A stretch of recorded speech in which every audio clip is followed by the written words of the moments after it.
All right, JV. What's going on, brother? Hey, man. Just got off the plane. Yeah, like how long ago? About 3 hours ago. Mm, Yeah. nice. Mexico was amazing. Cancun was gorgeous. Right. Just, So the weather was good over the weekend? it was 85 the entire time. Beautiful. Beautiful. Beautiful. And then, like, that sea breeze. Yeah. We had a swim-up pool, man. Right. Our room. I walk out the balcony, just jump right into the pool. Right in the pool. That's amazing. Take a dip. Yep.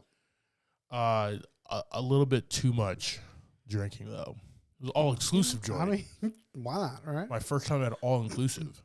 Just wilding out. And I drank a little bit of tequila the first night. I had like maybe 2 drinks. Okay. We had bottles in our room. Right. And just drink it. My man came in on Saturday. I drank that much tequila. Right. My man came in on Saturday, the beverage guy, was like, "Hey, I see you tapped into the tequila. You want me to get you 2 more bottles?" I'm like, "Bro, I've barely touched this one. Let me get through this first." He just don't want you to have to stop in the middle, right? Just keep He going. didn't. But later on, before the wedding, we went down there for a wedding. Right. So the wedding was at 1, but before that, we were out there on the pool, and I was drinking rum and cokes, Captain and Cokes, some spiced rum, delicious. Gotcha. I got through half the bottle. It was hot. We're in the pool. I was enjoying myself. Right. I got through half the bottle, went to the wedding, Mm-hmm. came back from the wedding. There was another bottle in there, just fresh. Just ready to go. Another bottle of Bacardi, like a rum. I was like, I can't. Okay, this is where we're at, baby. He didn't even have an opportunity to ask. He said, "I'm just doing it." Yeah. So, nah, man, it's a good man. time. Glad to be back. But let's jump into this, man. Our girl Pepper Potts, Gwynnie P. Does anybody ever call her that? Is that a thing? I don't know. I've never heard that one before. Gwynnie P. Gwyneth Paltrow wins that ski crash trial. A jury verdict awards her $1. Right.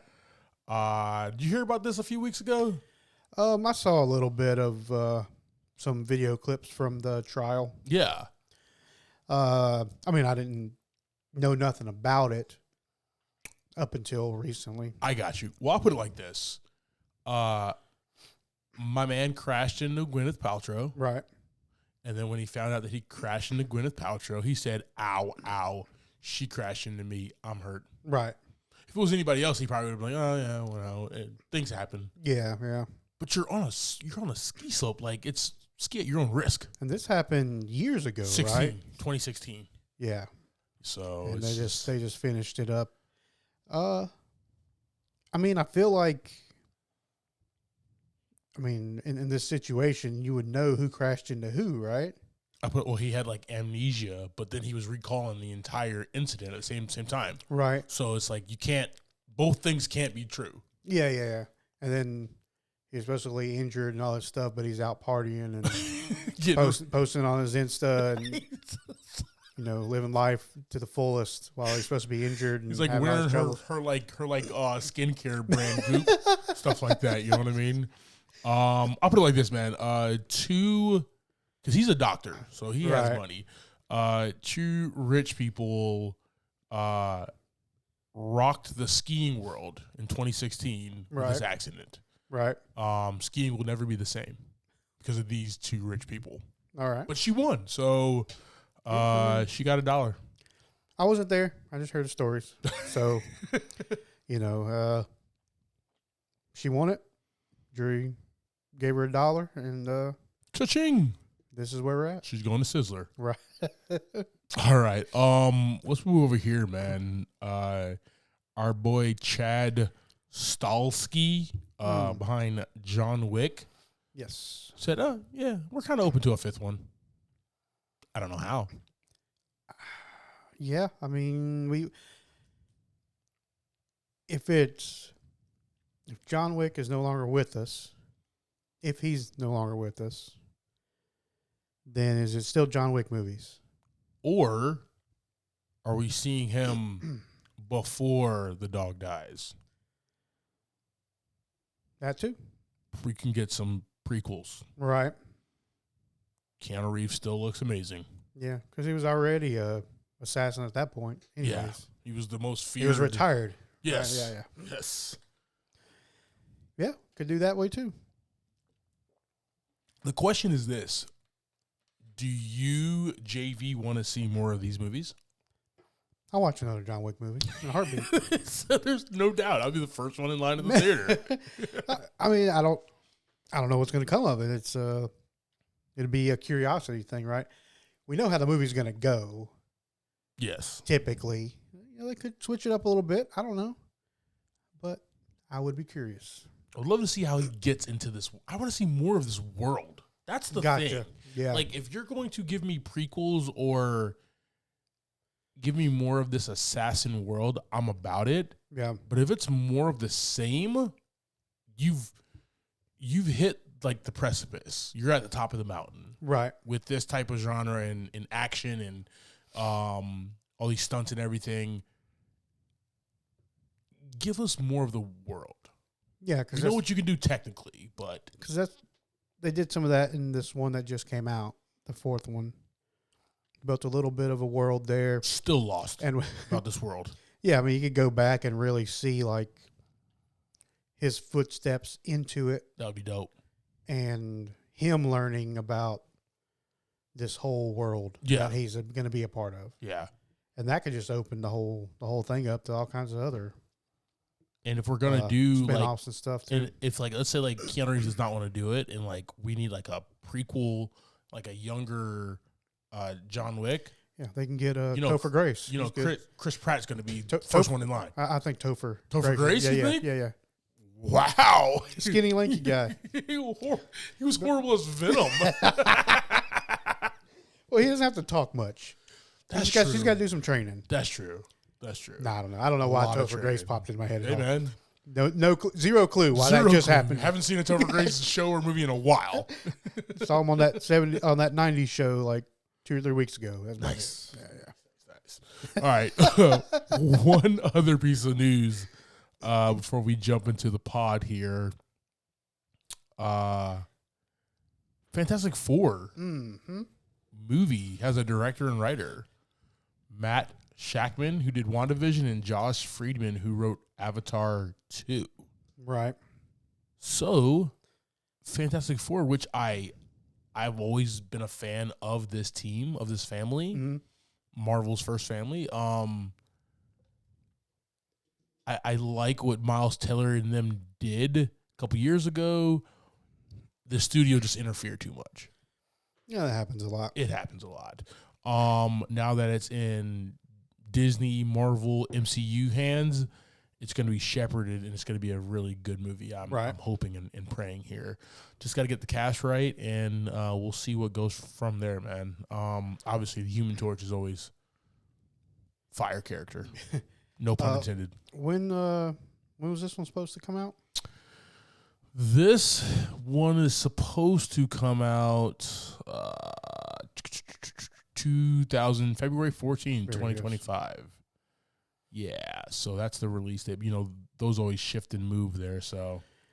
Yeah, so this director is already in the MCU. Well, kind of. He did, WandaVision? Yeah, he was the showrunner and director on a couple episodes, yeah. Way of the Water and all that stuff. Mm-hmm. I mean, good team. If anybody can bring this back to the forefront, be this team here. I'm excited. Oh, yeah. Speaking of Marvel, uh-oh. We got that Secret Invasion trailer. Yes. Catch that? Yes, I did. I'm excited to see kind of a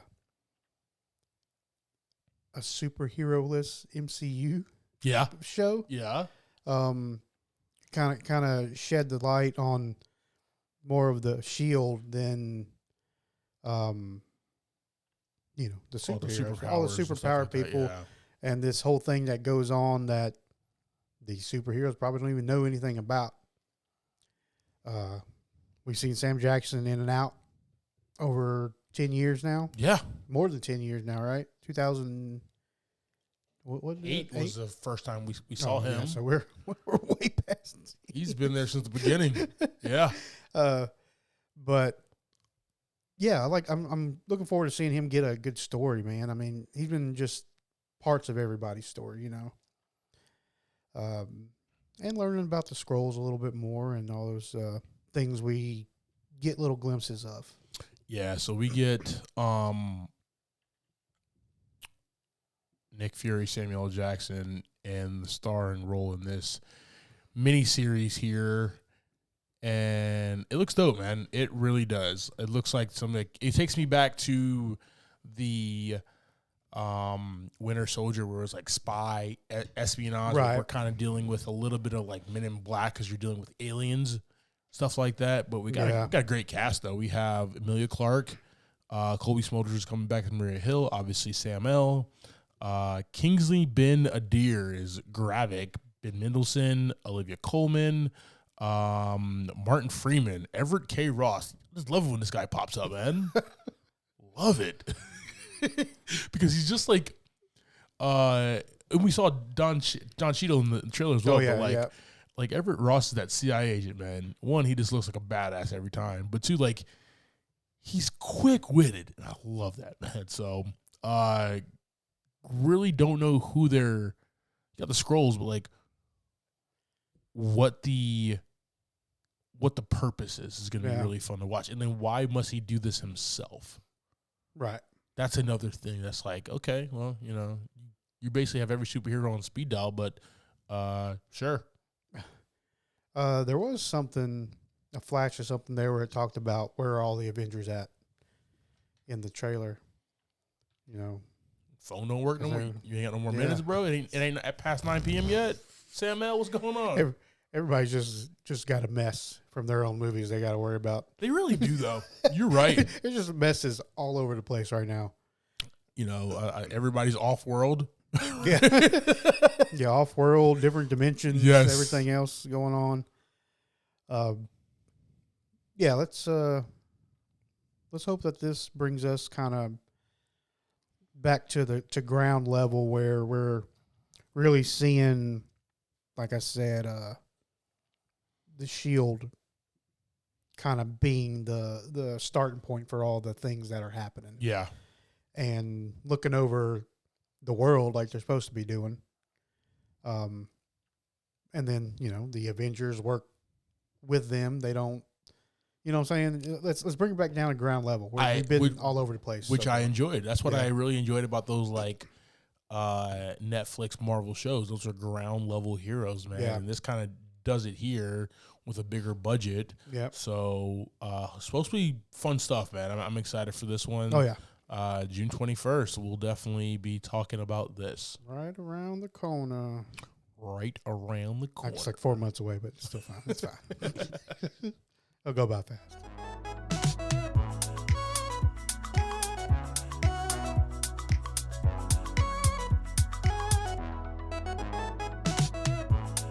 What's up, team? Welcome to this week's episode of Movie in a Pod. I am Clyde Smith. And I am Javier Villalobos. On this week's episode, we're discussing the trailers for Simulant, Blue Beetle, Episode 5 of The Mandalorian, and our movie of the week, Dungeons & Dragons, Honor Among Thieves.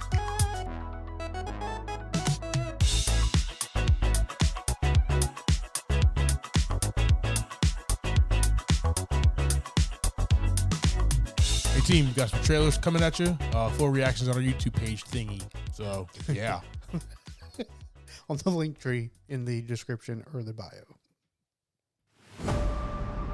At Nexera, we ensure all simulants obey the precepts. Hey, Robbie. The first precept is to not inflict harm on any human being. I'm so confused. Good morning. The second precept restricts simulants from modifying themselves or any other simulant in any way. Has everybody got a little bit of this in them? Had that dream again. Oh, no. You would help. What? Oh. The ongoing debate around simulant sentience intensifies. Female. Skeptics continue to voice concern over simulant's integration So into confused. society. You know she's a simulant? Simulant? Are you sure? The sim has been hacked. Somebody altered the restrictions. So someone made it possible for it to hurt me. Did you notice anything unusual about his behavior? He didn't know that he was a sim. He was having dreams about his accident. There's a lot of bad code in you right now. Jesus All I want to do is Christ. eliminate those restraints so that you can be free. What did you do? We're just setting robots free. That's what we're doing. We just don't learn. We're set- Who you are James Skynet. Cameron. and who you were. Skynet. Jeez. You let That's how Skynet starts. lie to me. Full wipe initiated. Zeros and ones. You are not my husband. You're a mistake. You don't mean that. What am I? You're better. Jesus. I can't help but feel like part of my husband moved into him. You know, like part of his soul's inside of him. The first precept is you have a 50-second precept restricts simulants from modifying themselves. Precept 3 forbids simulants to commit There's a acts. lot We going on can right now. coexist. You know? They hunting her? Love prevails.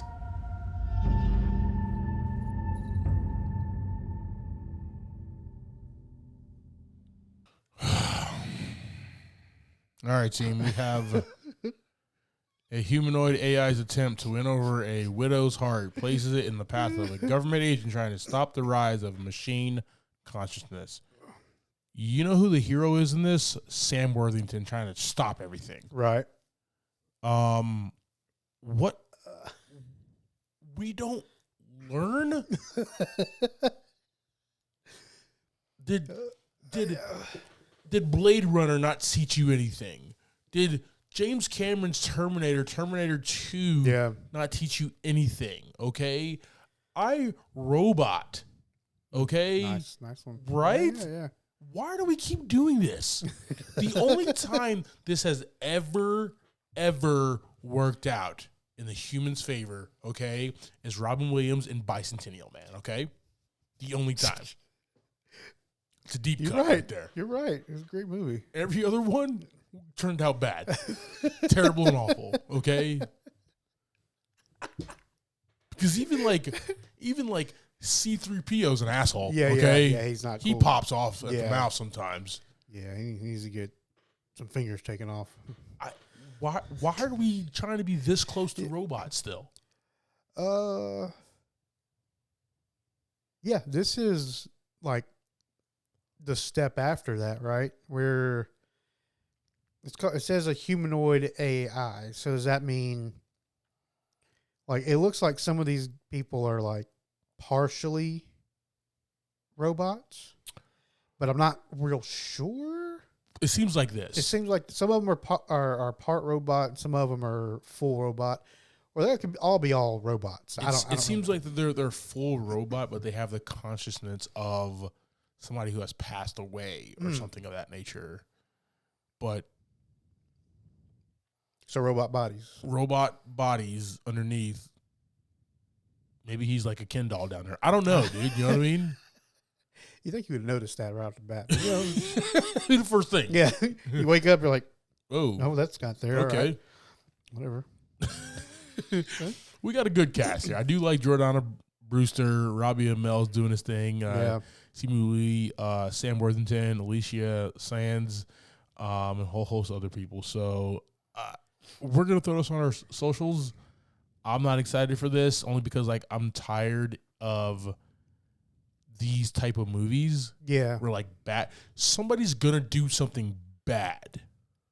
Okay? And it's never the robot's fault. It's some human who is trying to change the code or do something. Yeah.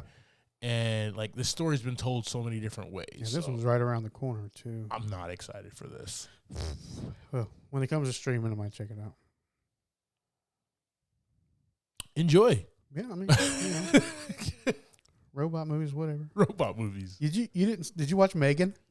No. I refuse to. Boycotting all robot movies. Yes, I'm done. Uh, I can't do it anymore, man. I can't. Okay, that's fair. That's fair. It's just been so it's so okay. And here's the thing, like this when you do these robots or AI and they're walking amongst us and stuff, that's a genre, right? Like that's like the robots amongst us is a genre, right? The only robots I'm still gonna rock with are Transformers. Okay, nobody's trying to bang them. So the Decepticons did have one humanoid robot. Remember the chick in the second one? Dang, they did.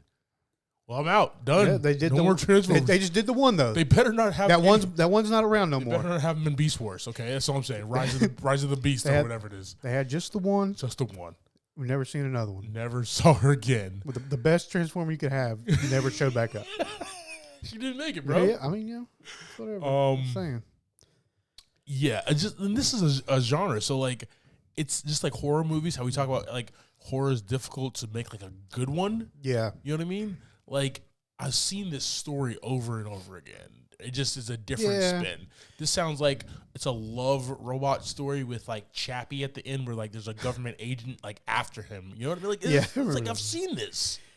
Yeah, these don't qualify as anything other than, like you said, their own little niche thing. Little robots, AIs, humanoid things are kind of their own little group.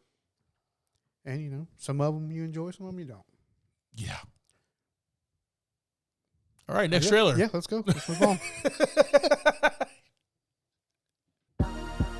Excuse me, Mr. Reyes? Let's go. Oh, wow. You finished scraping the gum off that lounger or what? Sideburn, Joe.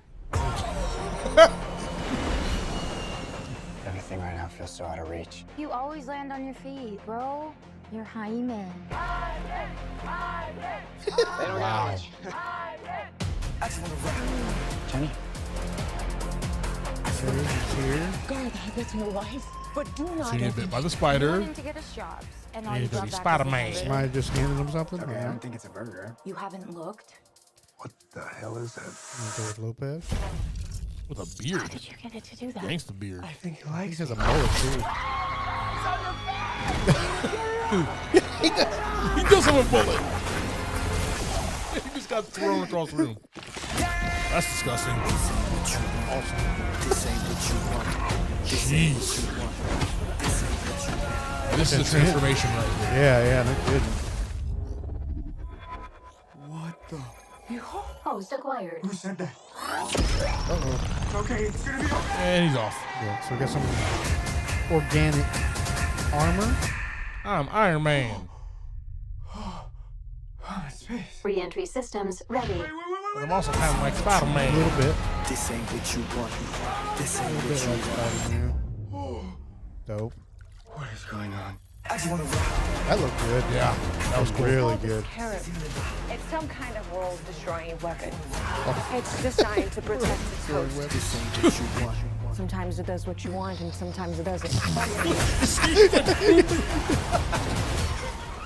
I think I cut a bus in half. The scarab chose you, but it belongs to me. Really, Susan? All right, Susan's friends in this movie. For your family. She's the big baddie. No kidding. That guy's the big baddie of that one. That guy. Blue Beetlemobile, okay. Figure out what you're gonna do with it. Whatever you can imagine, I can create. Okay. Last bringer, I gotcha. Japanese manga right there.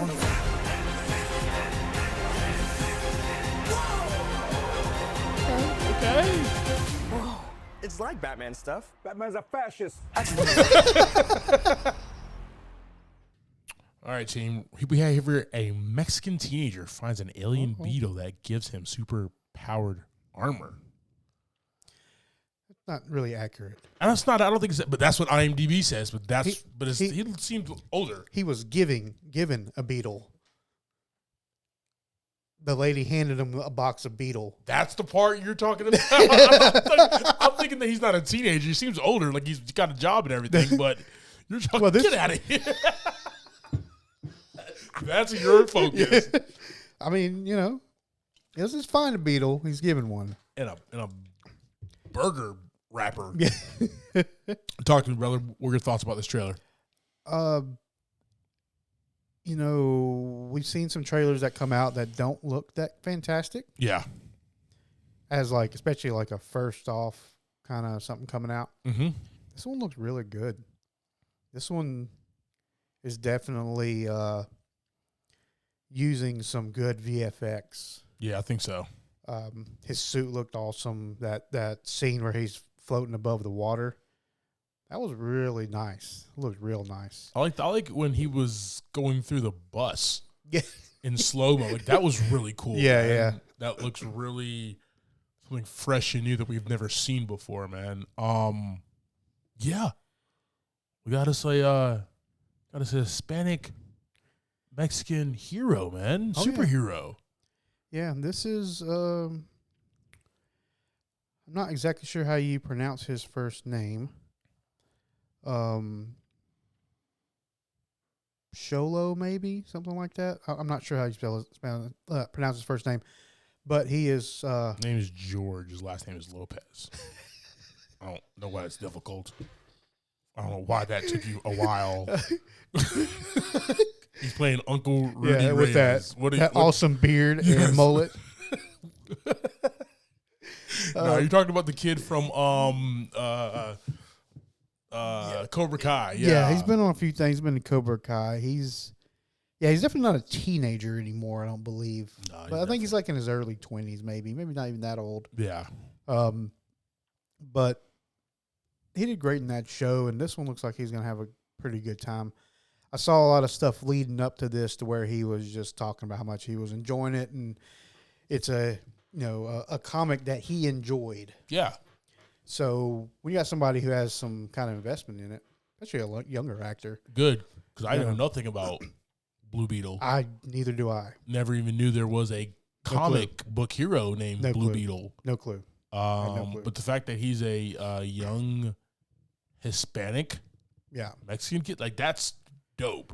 Yeah, and we talk about representation a lot, and this is like DC's Black Panther movie. Right. The writer, the director, like, everybody's coming into this with some, like, Mexican American heritage and stuff like that, man. So that's really dope. And then we got to take down the white lady, Susan Sarandon. Is what it seems like here. She's like the nicest woman on the planet, right? Yeah. She's gonna be like the villain. That's gonna be interesting to see. Take down the white woman. Oh man, yeah, no, yeah. Guys, we're gonna throw this on our socials. This I'm excited about because I thought that at first, right, when they first talked about Blue Beetle, that this was going to be an HBO Max like drop movie. Okay. And I was like, okay, so they're not going to put that much TLC into the movie then. Right. Like, it's going to be, whatever.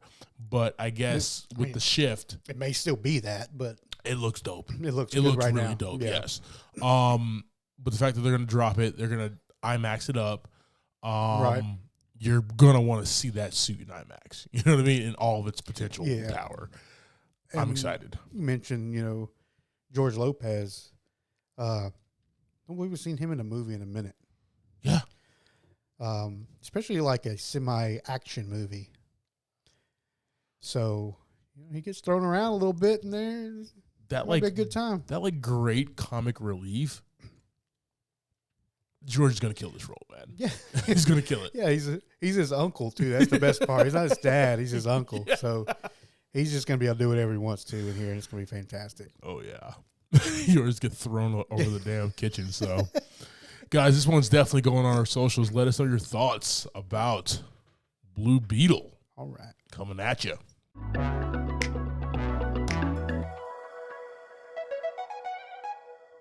All right, team. So we're still trucking with The Mandalorian.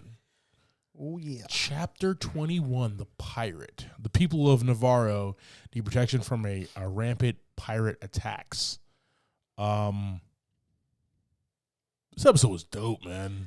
Yeah, it was a good action episode. This episode was dope, man, because not like, yes, it had great action, but like, I like that they're getting a little political, and not in like a bad sense, like left or right, Republican, Democrat there, but like just that we gotta, like, the politics and the government overreach. We gotta do this. We gotta do this. We can't send this. Like, my man literally went to Coruscant for help, and my man was like, well, you know, we gotta do this XYZ first. We can't really lend a hand and everything. Like, that's world building. That's what the Mandalorian does a great job of. And that's kind of reaching back to, right, to what Star Wars originally was federations of planets. Exactly. Empire, New Republic. We got all that stuff. Yeah. Yeah. So we're getting to see, like you said, kind of the office work. Yeah. It was really cool. Yeah. It was a really cool scene, like a really cool look. Like you're walking into like an office show. Yeah. When he comes in and he's walking through the little office to go talk. Yep. To the ladies' man. Tomato man. Colonel Tuttle. Let's go. As soon as I saw him, dude, that's all. That movie's the only thing I could think of. I couldn't hear him say anything else. That's it, man. But he walks through that scene, and it's an office. Yeah. And it's a really cool scene that brings you away from space and the ships and all the battles to where, like you said, you're in this political state. You're in this office, and he's trying to get something done. And they're like, nah. We can't help you. We're not giving you any help here. Yeah. We'll see what we can do, but not really.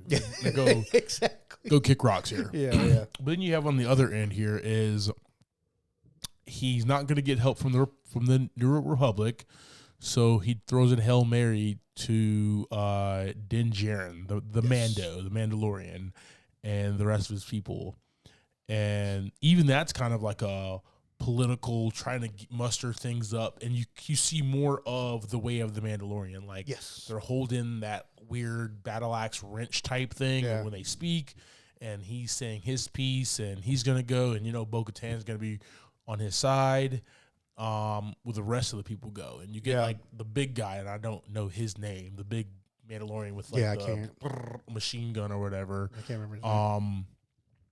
The fact that he gets everybody riled up to ready to go was really cool, man, because he's been kind of an a-hole to Din Djarin. Like, not to his face.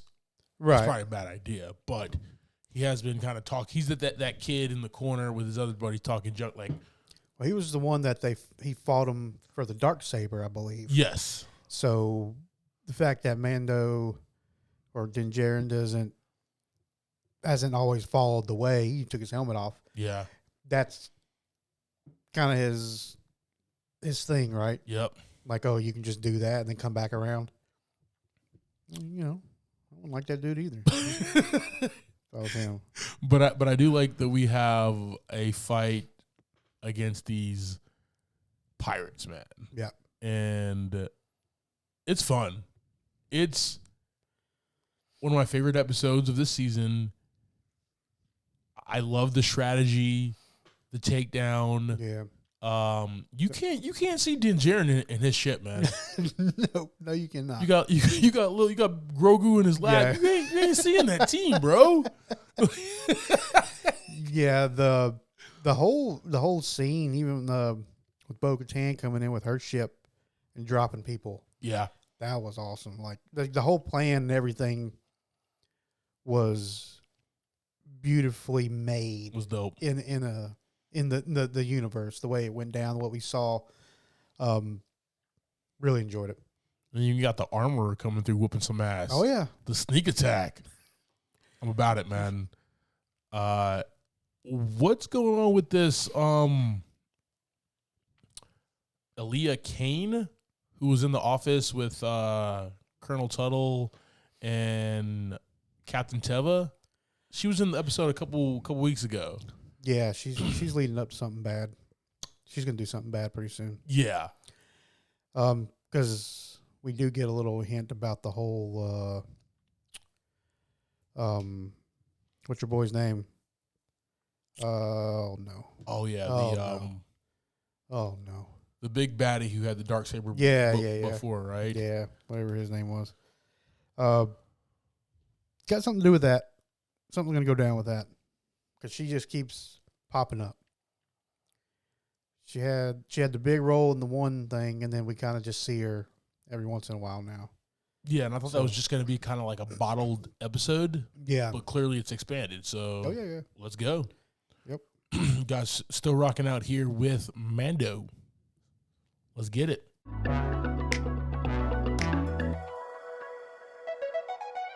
All right, brother. So before we jump into the movie, man, you said you had some flicks you wanted to discuss real quick. Talk to us. You ever seen The Thing? Yes. Long time ago. So there's two versions, right? There is the prequel, which came out after the original. It's the 2011 one. That's the prequel. So I'd never seen that before. I watched that this weekend. Yes. It was all right. Yeah. Yeah. Did you ever see the OG triple OG one? Oh yeah, I have it on VHS. Wow. Yeah. Exactly. I'm gonna dust on that thing. Yeah, it's one of my favorites from back when. Yeah, I saw the 2011 one. It was all right. It walked, obviously, kind of walked the same line as the first one did. Oh yeah. So that didn't really impress me a whole lot. And the first one's practical effects, you just can't beat that. The best thing about that, the one that you just watched, yeah, is literally the last scene. Literally, because it rolls right into the 1982 movie, is what it is. Because they didn't take the effect of the dog or whatever and just runs away or something like that. Yeah, thought dead. Lars' dog, thought dead, emerges and runs away, realizing that the dog is the thing. And we jump into the next movie, man. So, that was... And you're watching it the entire time, not really knowing you think it's a reimagining, because they have different names and everything. So you're like, all right, this is just the thing, and we're doing it a little different or whatever with other people. And then you're just like, oh, yeah. All right, so, yeah, man. Did you ever watch Murder Mystery with Adam Sandler and Jennifer Aniston? I have not. Okay. But the second one dropped, right? Yeah. So the first one's pretty good. Okay. This second one was hilarious. Really? I enjoyed it a lot more than the first one. It's overboard. Okay. It's an overboard movie, but Adam Sandler and he just fits kind of. He can take some things overboard and he can make it work. I mean, it's not like a big. It's not a great murder mystery movie. Gotcha. But it's fun to watch with them too. Yeah. See, he was one of the first people to grab a deal with Netflix too. Man. Yeah. And just do a bunch of movies. Smart man. Yeah, He's a smart man. Businessman. But yeah, it came out and I watched it. And I saw the first one. I enjoyed that one. But like I said, this one, you can check this one out. It takes that first one and really expands it, and just gives you a little bit bigger experience. Yeah. With these two, and all the actors in it are great too. Okay. It's a good time. You need to check this one out if you get a chance. I did check a movie out on the plane. Oh, what's that? I finally saw Devotion. Oh, nice. Man, and you're just crying in the airplane. Jonathan Majors, man. Dude's fantastic. And I'm thinking the entire time that it's I didn't know it was based on the life of real people. Right. I thought it was a story written about that time, that era. Based on kind of true events kind of thing. Yeah. I didn't know these were two actual people. Yeah. Right? Until it's a crazy story. And I'm like, wow, that is a wild story, man. Yeah. And you enjoy them the whole time, man. It's hard. It's great acting, man. With Glenn and him, it's just hard to look away from them two and not want to keep watching the screen when they're on there. Brotherhood that they commenced in there, man. That was really fun. And yeah, I kind of was G about it. Yeah. Only one tear. Yeah, it gets you. It'll get you. But yeah, it's definitely a great movie. Great movie, man. All right, brother. You ready to jump into this week's movie? Yeah, man. Sounds fantastic. Got us a little D&D action, All man. Honor Amongst Thieves. Before we do that, you ever played Dungeons and Dragons? I've never played Dungeons and Dragons. Neither, man. What I mean, did you play? Something? I've or played like Magic the Gathering. Is that similar or totally different? It's different. D&D's a big thing. Like, you write stories and you play characters and you run through somebody's story that they've made. Okay.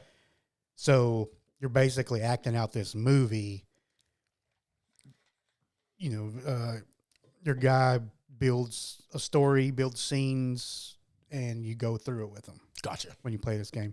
With like Magic the Gathering, it's a card game. It's more along the lines of like Pokemon and just whatever other card game you can think of. It's a tabletop game. Okay, I got you. So they're somewhat similar in like lore wise, but not playing the game. They're not similar really. Okay. At all. Gotcha. All right. Well, yeah, we got Dungeons and Dragons Honor Amongst Thieves just dropped this past Friday. Directed by Jonathan Goldstein and John Francis Daly. Written by Michael Gillo from a story by Chris McKay and Gillo. Nice. We had a budget of $150 million. So far, 71.5 mil. Starting this one, we have Chris Pine as Edgin Darvis, Michelle Rodriguez as Holga Gilgore, Rajay Jean Page as Zank Yendar. I think that's how that you pronounce that. That's better than you did George Lopez, but we'll continue. Justice Smith as Simon Armour. Sorry. Sophia Lillis as Doric, Hugh Grant as Forge Fitzwilliams, Chloe Coleman as Kira Darvis, Daisy Head as Sophina, Jason Wong as Dralis, and a little appearance by Bradley Cooper as Marleman. Really was. Yeah. I had to do a double take. Yeah. All right, man. Give us that quick synopsis of this movie, brother. Edward Darvis, after spending years without his wife because she was murdered by a red wizard, seeks out a tablet that'll bring her back to life. The first attempt by his crew fails to get it. The second chance they get is years later, and that sends them on many quests across the lands until they find out that they were actually conned the first time by now Lord Forge Fitzwilliams. They attempt to steal his and other rich folks' treasures and his tablets so he can bring back his wife and save his daughter's life as well. All right. Well, let's get it, man. Yeah, let's go. We're going to jump into this cast. We're obviously going to start with that blue-eyed Chris Pine. But I like that everybody is a character, is a type of character. Oh, yeah. From D&D. Yeah. I come to it not knowing anything. That's why I asked you. But when I started doing my research after this, I was like, dude, that's dope. Yeah, the D&D games can get very extravagant. And detailed. If you are, like, just interested in seeing some of it. Vin Diesel. What about Vin Diesel? He's a dungeon master. Wait, I'm sorry, what? He's the dungeon master. He's somebody who puts on games and writes stories and stuff. Wow. Joe Manuliani is a very, very renowned dungeon master. Really? Yeah. Just look up some YouTube stuff on them. Joe does a lot of games for like celebrities. There's a lot of celebrities that play D&D. So like, I guess they're about that age because you think about it. The only thing I really ever hear about, I've heard Dungeons and Dragons like growing up my total life, and I have had people in my life who have played it. Yeah. I just was over there. It's really hard to play it. Yeah. Because you need a group of people. Yes. And it's really hard to find a group of people that plays any game anyways. Exactly. just in general. But it's what the kids play on Stranger Things, right? And that's like starts in the early 80s, right? Yeah, and I think that's when that's probably the age that Joe and Vin is, probably growing up in the 80s, early 80s playing D&D. So that makes sense. That checks out. Yeah. So, I mean, if you're interested, you could list a couple of guys you could look up that. I'm definitely going to try to watch it. They throw celebrity games. Joe has a big dungeon in his house, that big table and everything. They do all kinds of crazy stuff up. That's wild. Awesome. All right. We got Chris Pine here as Edwin Darvis. He's a Baird, which is a standard playable character class in many editions in D&D, okay? Yeah, I think that's just a human. The Baird class is versatile, capable of combat and of magic, use their artistic talents to induce magical effects. That's why he had the harp. Right. Member of the Harpers, and he's the one who kind of comes in this as a really good guy and a good man. Yeah. But then he kind of goes to doing what's very easy to him and his crew, and that is drive cars really fast and steal stuff. Yeah, make plans. Make plans, right? That's what he does, make plans. He makes a lot of plans, A through Z. Yeah. But no, this reminded me of Fast and Furious 5, the heist one. Okay. This was a heist movie. Yeah. Yeah. 100%. And that's what made it really, really cool here. But he was a guy. He turned to stealing things, but he had a code. He had an honor. Like, we don't hurt people, right? Yeah. We don't put people in harm's way. Right. We steal from people who don't really need what they have, and we take it for ourselves here. And it's Chris Pine, man. Oh, yeah. He's one of those guys that's like, he can do drama really easy. Oh, yeah. But then he can turn around and do comedy, and it's like seamless with the comedy. He's really good at it. Yes. But he's also handsome enough to where he can be a goofball. Yes. And it's fine. It's so fine, dude. It works for him to be able to do the drama and the comedy at the same time. Yeah, I really had a good time as him as our lead here. And we'll talk about it later, but like, I went into this movie thinking like, yeah, this is gonna be trash. But then you have Chris Pine, I'm like, all right, they've elevated it a little bit with him as the lead. He's gonna take it serious as he can. And kind of rolled with him, man. So I really enjoyed him as the lead here.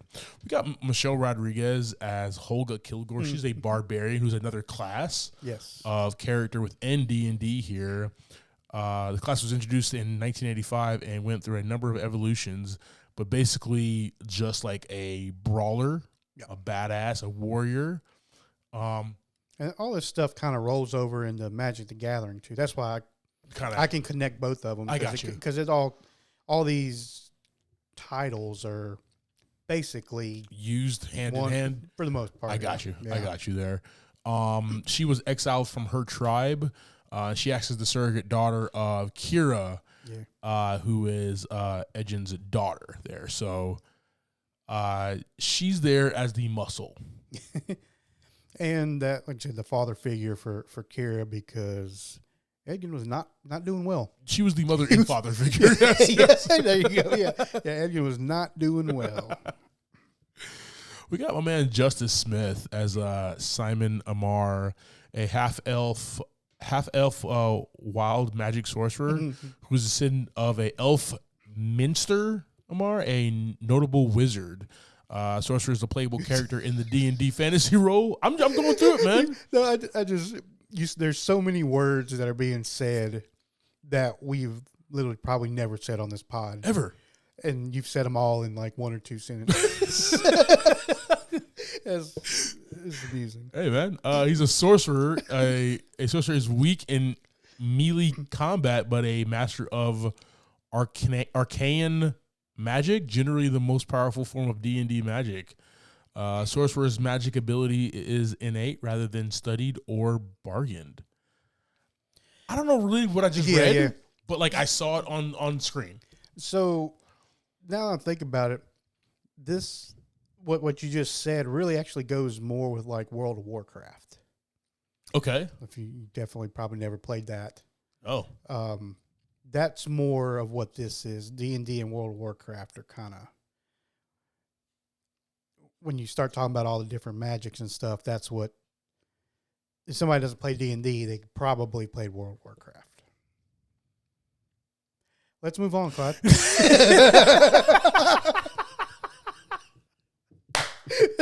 go. Let's just move on. No, I love it though. I learned. So this is like what's on the Wikipedia page. This is what people are talking about on the interwebs and stuff like that about all these different characters. Yeah. But and it's a little over my head. It's a little out there. It's a little nerdy, might I say. Right. I call myself a nerd as well. But it's a little over my head there. It's just things that I didn't know, and I was able to enjoy this movie and being able to see all these things. Yeah. Without them having to vomit, spit all this information at me about it. You know what I mean? Yeah. You just learned by being around these characters and learning about these characters. Yeah. You knew how these people were. I thought that was the really cool part here. Awesome. We got Sophia Lillis as Doric, a something druid. I'm just gonna say druid. I think that's Tiefling. Tiefling druid, a fictional humanoid race in the Dungeons and Dragons fantasy role-playing game, originally introduced in the Planscape campaign, setting in the second edition of Advanced. I'm just going deep diving. But basically, they can shapeshift into different animals. Yeah. She was raised in the Nether Winter Wood, and she's a badass, man. Oh, yeah. I really enjoyed the scene with her escaping the castle and Neverwinter or whatever, and changing into so many different things. Skills. Right. What's an owl? What did she turn into? The owl what? Was it the owl beast or whatever? The owl bear. The owl bear? Yeah. That thing was nasty. Okay. Yeah. But just a badass there. And who was it that said we need because they were trying to think about a plan. I love the scene where Darvis was trying to come up with a plan, and somebody said we need a deer. A deer. That's what it was. It was deer. She kept on saying Holga need a deer, and then she ends up turning into a deer at the end to finally get away. Yes. Yeah, she says maybe a deer, and he's like, yeah, because there's abundance of deer in the castle. In the castle, always. We got Hugh Grant as Forge Fitzwilliam, an ambitious rogue and con artist. Rogue is one of the standard playable characters in most editions. There you go. He's a versatile character capable of sneaky combat and nimble tricks. The rogue is stealthy and dexterous, and in early editions was the only official base player. All right. And con artist is what he is. A former member of Edwin's crew and has been taking care of Kira since Edwin's imprisonment. He ended up becoming Lord of Neverwinter. And, I've never been a fan of Hugh Grant. He's a romantic comedy guy. Yes. He, younger Hugh Grant. And he's never really looked young, for one, for me. I've never seen an accurate statement. Yeah. He kind of looked the same. Yes. He's always looked this way for me. Like Morgan Freeman. Yeah. you guys were born old, okay? Yeah. But he was in a bunch of romantic comedies and stuff. So seeing him here, man, it was a little weird for me. Yeah. Well, he kind of brought that big theatrical personality. It was campy. Yeah, and it worked sometimes. Sometimes it was a little weird, but at the same time, he's lying this whole time. Yeah, exactly. So I guess you kind of take that as kind of the part of the character as well. Yeah, being real big, real show off. Yeah, because he's trying to hide this whole thing that he's got going on. But I think the theatrics of his personality that he chose in this one was pretty good for this con artist. Yeah. It worked well for the con artist. All right, here we got Chloe Coleman as Kira Darvis, Edgin's daughter who was fallen under the sway of Forge, her guardian for 2 years following her father's imprisonment here. And smaller role, but I like that we're not saving the princess in this. We're saving his daughter. Yeah. And that's kind of like his North Star and his team's North Star as well. Oh, yeah. Everything else is just bonus points. Correct. Saving the world, getting a bunch of riches and jewels to the city people. Right. Everything else just bonus points, man. So that was really cool. But this focus was his daughter. We'll save the saving of the princess for next week. There you go. All right, we got Daisy Head as Sophina, a red wizard of Thay. The focus in necromancy, and ties to Thay's tyrannical I'm saying words I've never heard before, bro.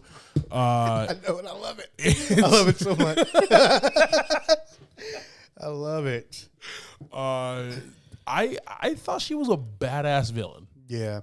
For this game, I said it called it a game. For this movie, based on this game, and they turned it into a comedy, she played the straight man, and never broke from that character. Not at all. Right? Not at all. I really enjoyed that. Even when Forge is running around just being like his high, silly, lying ass self, right? Yeah.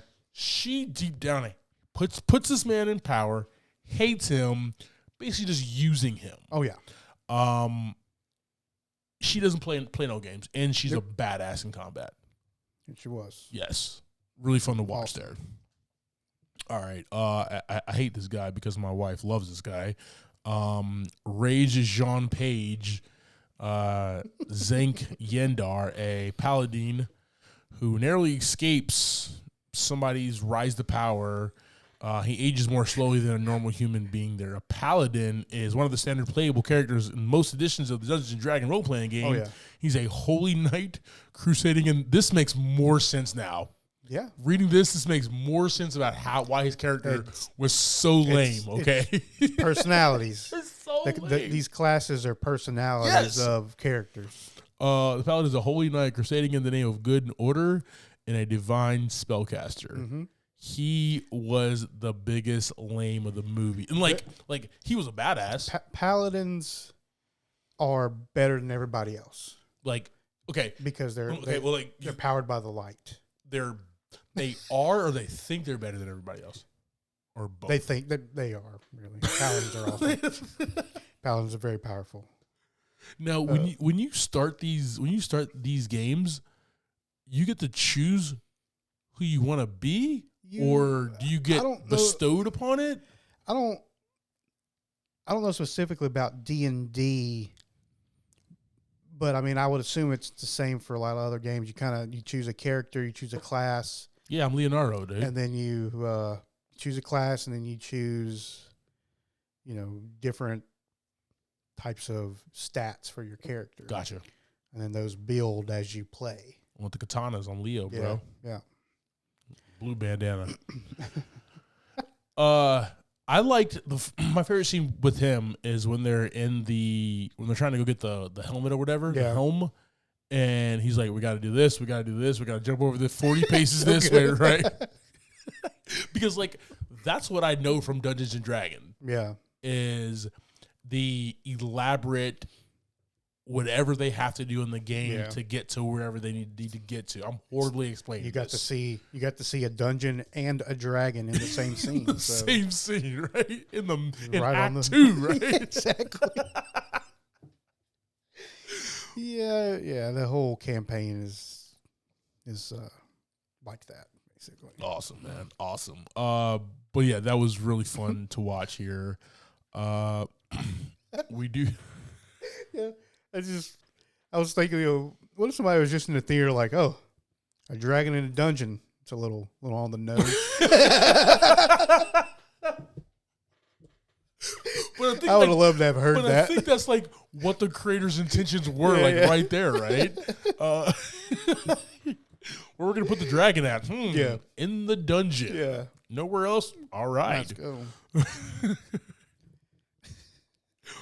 All right, and we got real quick. We got Jason Wong as Drails, who's the Red Wizard of Thay. He comes through. And he was in a smaller role, but he was kind of a fighter. But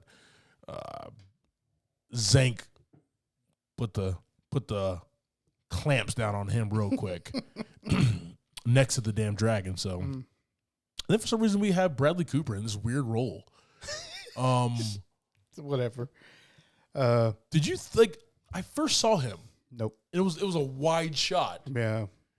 And I was like, sorry, what? I had my contacts in. I was like, can I? Bradley Cooper, like he's a serious acting director now. What is he doing in this movie? Dope role. He was there. Dope role, man. Made you a little sad. He did. He did his thing. All right, man. Moving forward here, just about this movie, man. I laughed the entire time. Yeah, it was a really good time. I was going into this thinking that it was not going to be good. Like Chris Pine is going to do his thing. Yeah. And the rest of it was going to be trash. But this was fun. This was a fun time out, man. That's what's cool about like these kind of games and stuff is it's just somebody's imagination. Yeah. So, your director, your writers and everything, they just had a solid imagination for this one and put together a pretty fun, it moved pretty fast. Wasn't much lingering, I didn't feel like. Yep.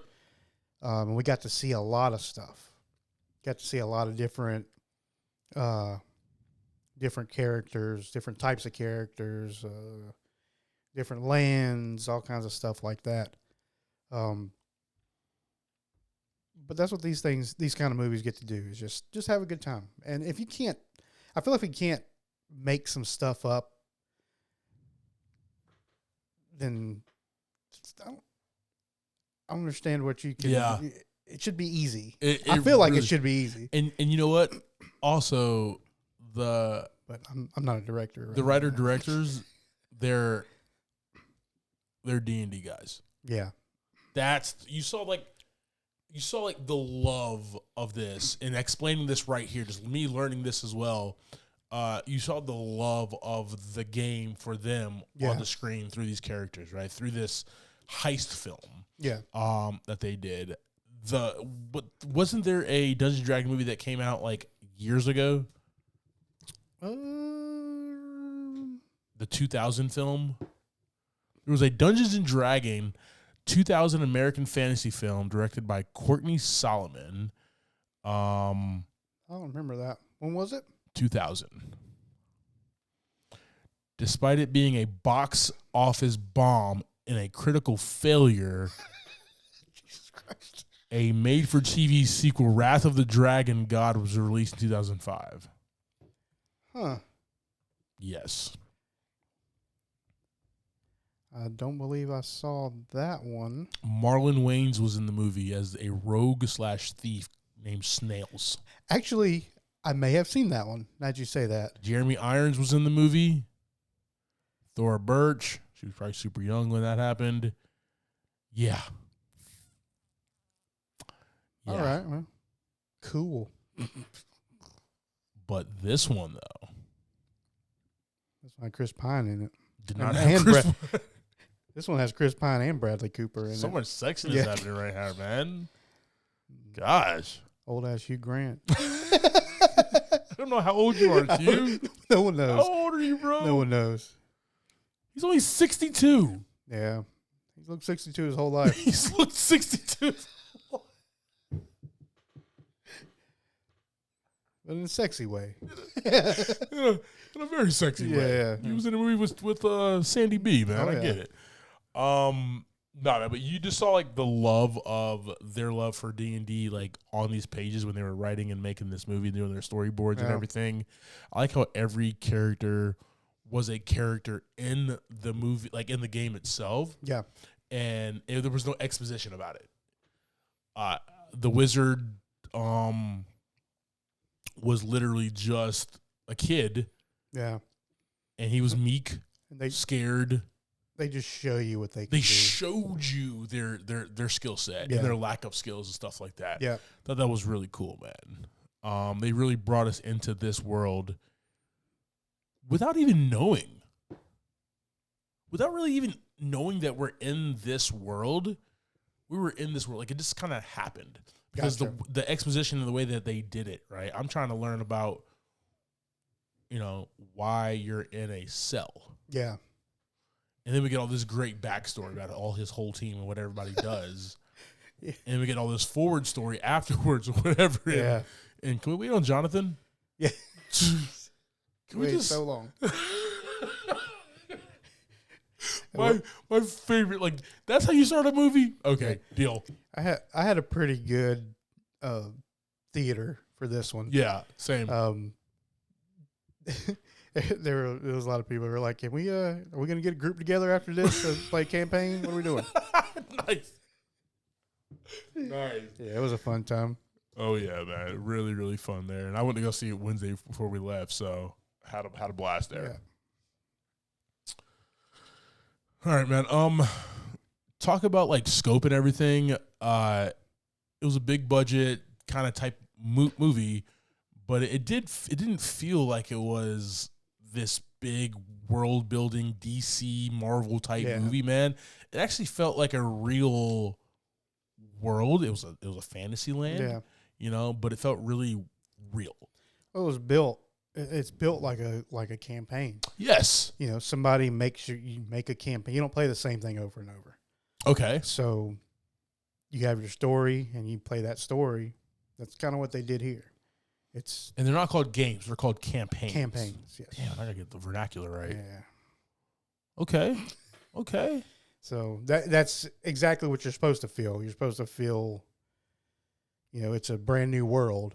Yeah. But it's always a brand new world. Cool. So. Yeah, and they brought us in, man. I felt like I was there with them, and that was really fun. Even that fight at the end in the middle of the city, I'm there with him, and I just really enjoyed that feeling, man. The music. It was, but Lauren Balfe scored it once again. We probably talked about him a few times. Fantastic. So, always does his thing. Talk about a theme, man. As Pine as the lead, he has a theme, but it's basically, I think it's more everybody finding their purpose. Yeah. Right? Yeah. Like, we have all these characters. We have all these playable characters from D&D, the campaign. I'm going to say it right this time. And, they're all like level ones when we kind of meet them in the beginning, right? Right. But they all grow. Yes. And get stronger and get better at their craft. Exactly. That's how it works. So yeah, them finding their purpose throughout this movie was kind of the growth, man. Yeah. I really enjoyed that.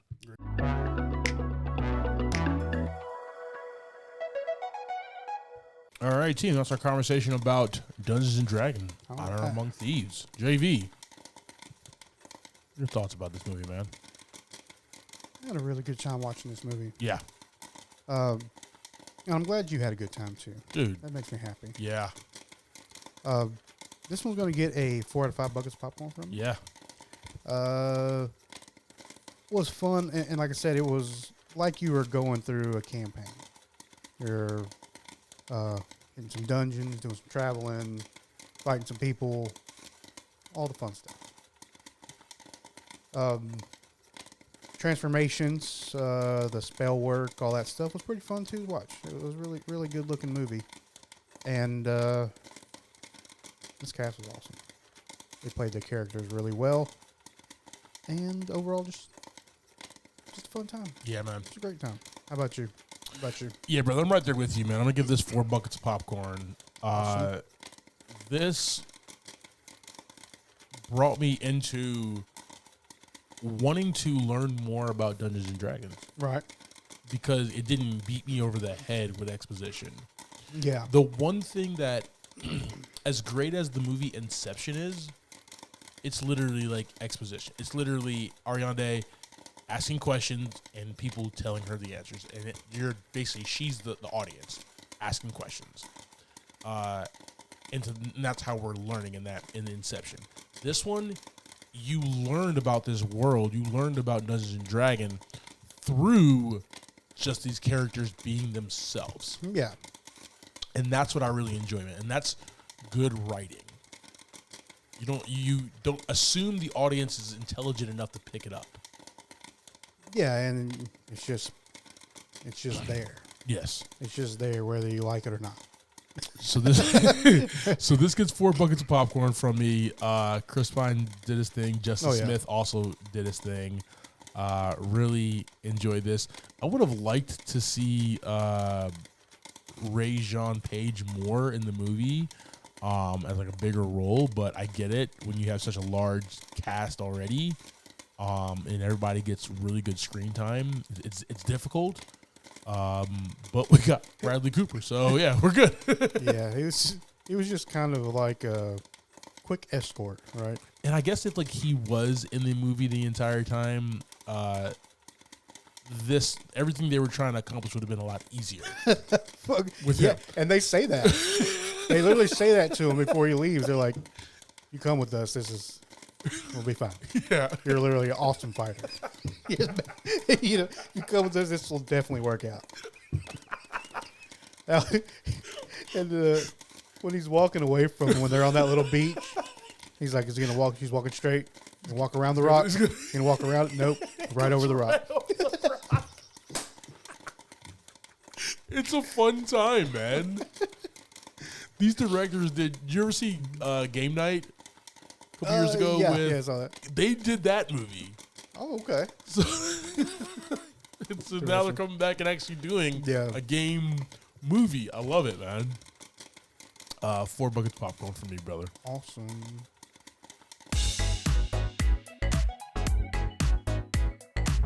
All right, team. Thank you for subscribing to this week's episode, talking through Dungeons & Dragons: Honor Amongst Thieves. Next week, we'll be discussing the Super Mario Bros. Movie. That'll be showing in a theater near you. Like always, I am Clyde Smith. You can find me on Twitter and Instagram as I am Clyde D. Smith. I'm Javier Villalobos. You can find me on Twitter and Instagram at Mr. J8200. Thanks, guys. Appreciate it. And keep watching.